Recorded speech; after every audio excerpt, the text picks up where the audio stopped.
What's up, nutrition heroes? This is Dr. Brad Watts, and you're listening to another episode of the Nutrition Hero Podcast, the only podcast you're going to find on iTunes, on YouTube, that celebrates both the art and the science of functional medicine, clinical nutrition. And today is no different. I got some interesting stuff for you today. I'm preparing for a webinar that I'm going to be doing this afternoon, and there's some research that I was coming across that I'm not going to have time to go through on the webinar. It's only an hour, but I thought, you know what? I'm just going to record a podcast episode about this because this is life-changing information for somebody. Maybe not for you, but I bet it is for one of your patients. So anyhow, we're talking about the gut-brain axis or the brain-gut axis, and it's a thing that you're going to see more and more often as the population gets more and more sick over time. You're going to see more and more people dealing with what I'm going to talk about here today. And I wanted to go through it because I know it's changed the lives of many patients that I've been able to serve. Even my own family, I think I've seen this effect. But really what we're talking about is basically treating stress-related disorders by focusing on gut function. This is a big deal. Right? So you might have heard about it, but have you done anything with it? That's the question. You might have heard about this in a webinar or in a podcast or at a seminar, but have you implemented, have you done anything with this information to help serve your community with it? Have you changed anybody's life with it is the question. So, all right. So this, what I'm going to be talking about, it comes from a couple of research articles. The first one that I want to talk about here comes from Modern Trends in Pharmacopsychiatry. Like, think about the title of this journal. Modern Trends in Pharmacopsychiatry. They're not exactly like food as medicine people, right? So when we look at this abstract that I'm going to read to you, some of it anyway, the highlights, think about where this is coming from, okay? So here's what these people are talking about. This is why I got so excited. They say the brain-gut axis provides bidirectional means of communication between the microbiota within the gut and the brain. Yeah, we know that. Stress acting via the brain can result in alteration of the microbial composition of the gut. We know that. But increasing evidence indicates that bacteria within the gut can influence the brain neurochemistry and behavior. That's functional medicine, people. This is coming out of Modern Trends of Pharmacopsychiatry. All right, this is interesting. Is the other shoe going to drop? That's the question, right? It is clear that postnatal colonization of the gut plays a key role in regulating the development of the hypothalamic pituitary adrenal axis and the development of pivotal neurotransmitter systems. Are you serious right now? This is functional medicine that they are laying out and saying, well, I guess this actually happens. Probiotics are defined as live bacteria, which confer a health benefit. Recent studies in rodents have demonstrated the capacity of probiotic lactobacillus rhamnosus to alter the expression of GABA receptors centrally while producing anxiolytic type effects. This is cool, okay?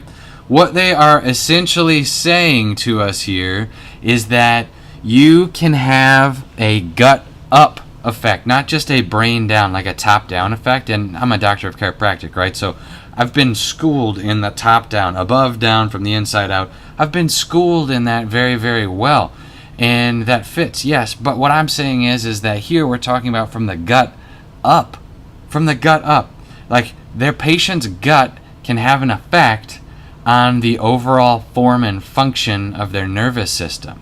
We're talking about stress related disorders. GABA, which GABA goes off the shelf even at a grocery store at a really high rate, right? Like GABA 500s, just to suppress the stress-related or stress-induced anxiety, to help people sleep at night, to help people organize their lifestyle to be able to get through a day.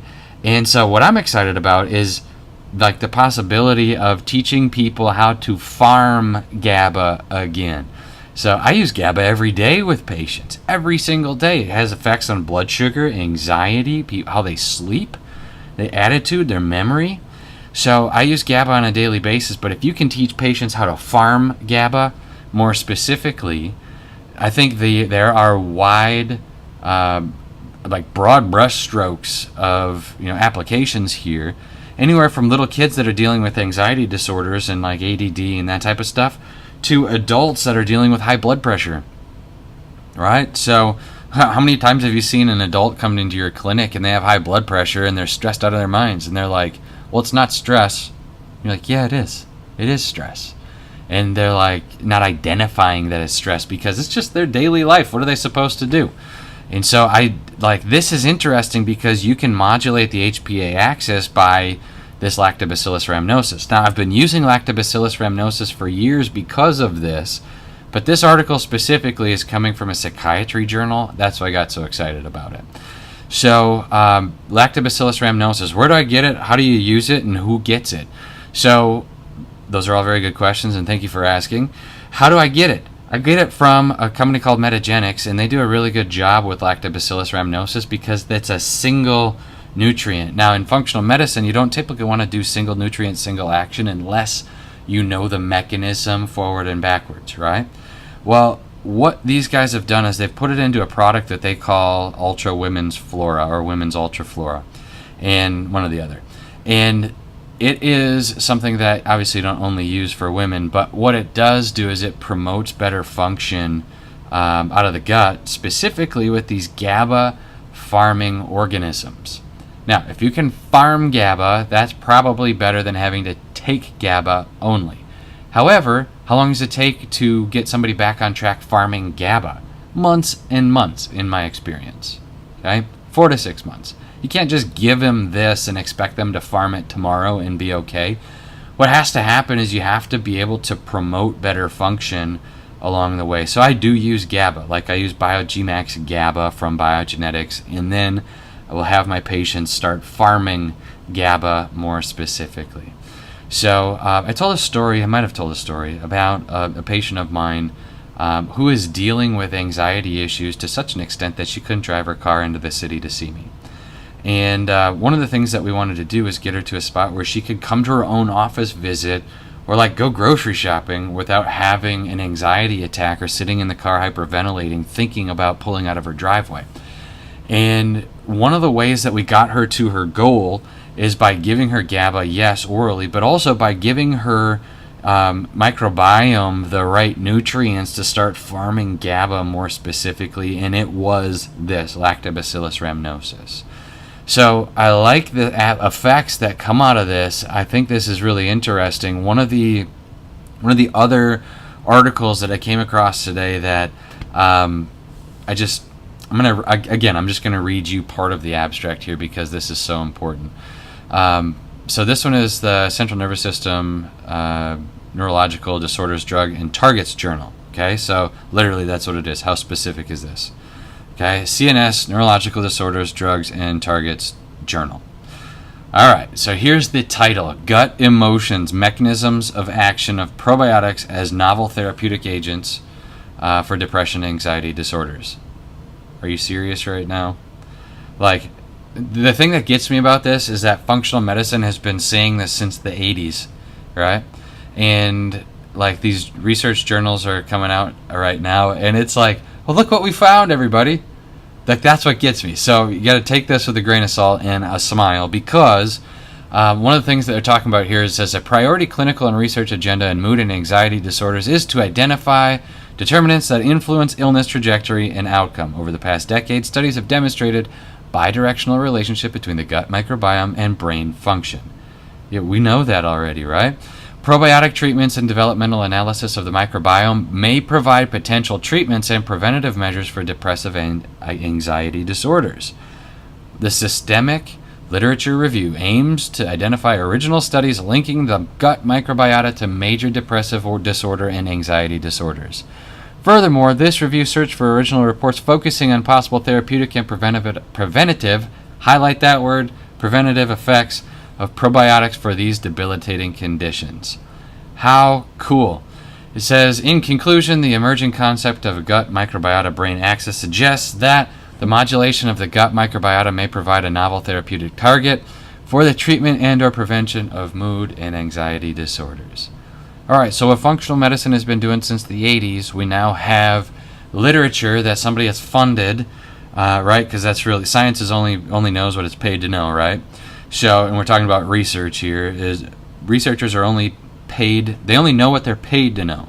And so here we are finally having research catch up with what functional medicine and nutrition has been doing since the 80s. And so I'm excited about it, because what's going to happen is this week, you're going to listen to this, and then you're going to start attracting this, okay? So some little kid's going to come into your clinic this week. The mom or dad's going to bring in the little kid, and they're going to be like, hey, doctors say this kid has autism. Hey, doctors say this kid has ADD or ADHD, can't study, can't think. What are we going to do with this kid? And you're going to go through your analysis. You're going to find out that this little kid has gut issues. And they go to the bathroom once every 3 days or once every 5 days. And some doctor told them that that's normal. Like, he'll grow out of it, right? And so you're going to think about that. And I'm going to challenge you here. Don't accept that as normal, even though they might grow out of it. Well, you're not going to wait for the kid to have a normal life until they are like going through puberty already, are we? No. Right? You got to like enjoy being a little kid. And so part of that is this HPA axis that just gets put through the ringer because we can't farm GABA anymore. Right? So what's interesting for me is seeing these little kids come into the clinic, and you're going to go through this process this week. And I want you to make sure that you hit on a couple of things as you go through your history with this kid. Number one, gut function. Number two, their emotional balance. Number three, what does it take to keep them entertained? Does it take a video game with like tons of explosions and like flashing lights and stuff like that? Or can they be entertained by like building blocks? Can they be entertained by a pencil and a piece of paper?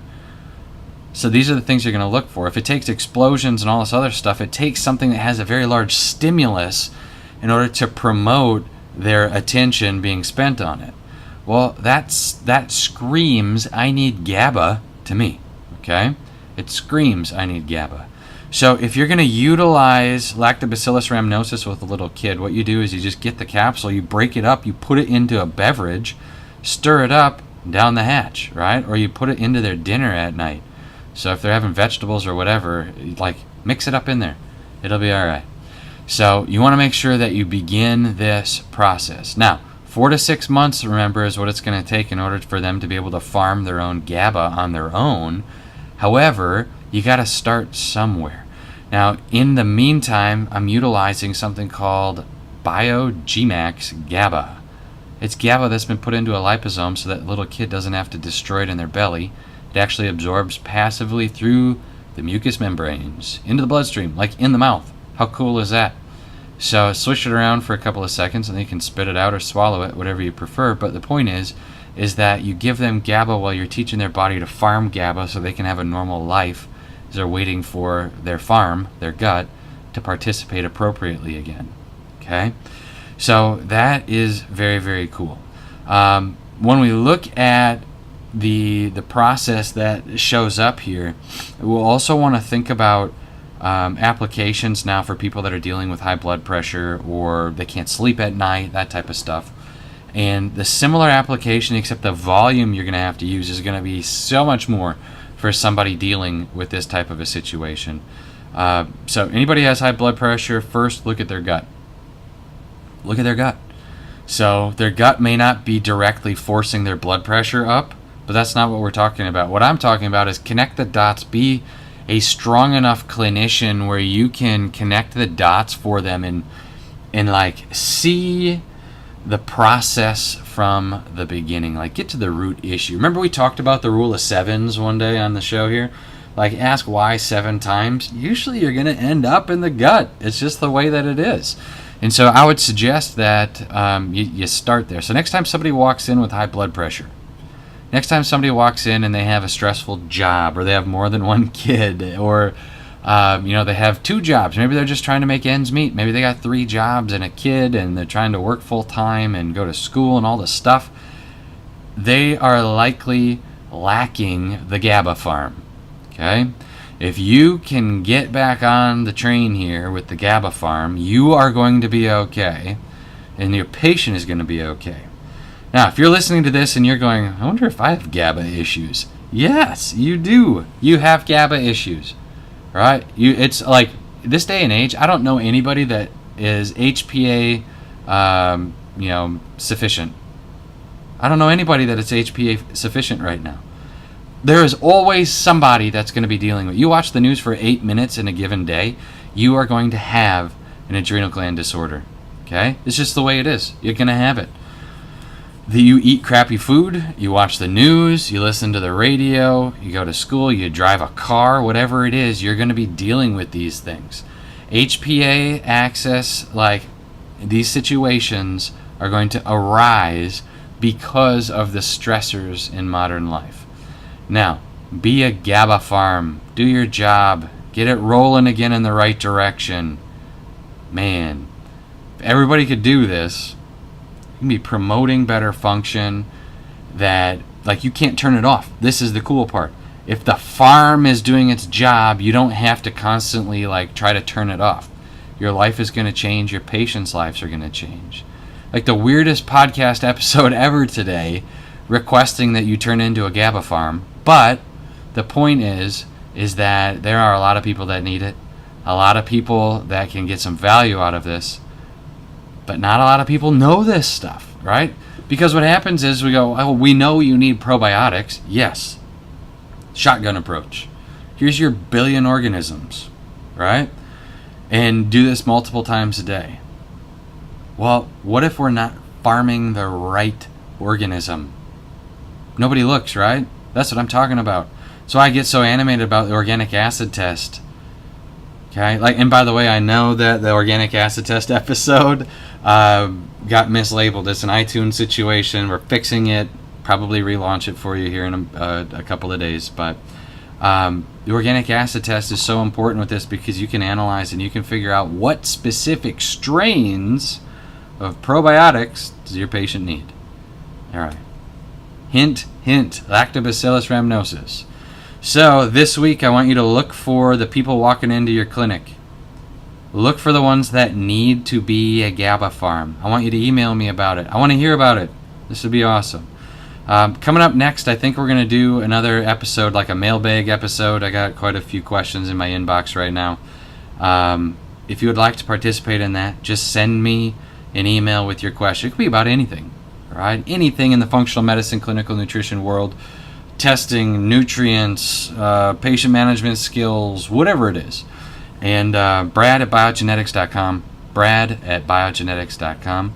Shoot me an email, ask me a question, and we'll put that in the mailbag.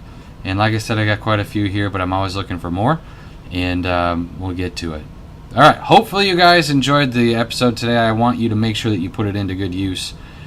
Be a GABA farm. Learn how to farm GABA and your patients are going to improve. All right. Enjoy the rest of your day, people.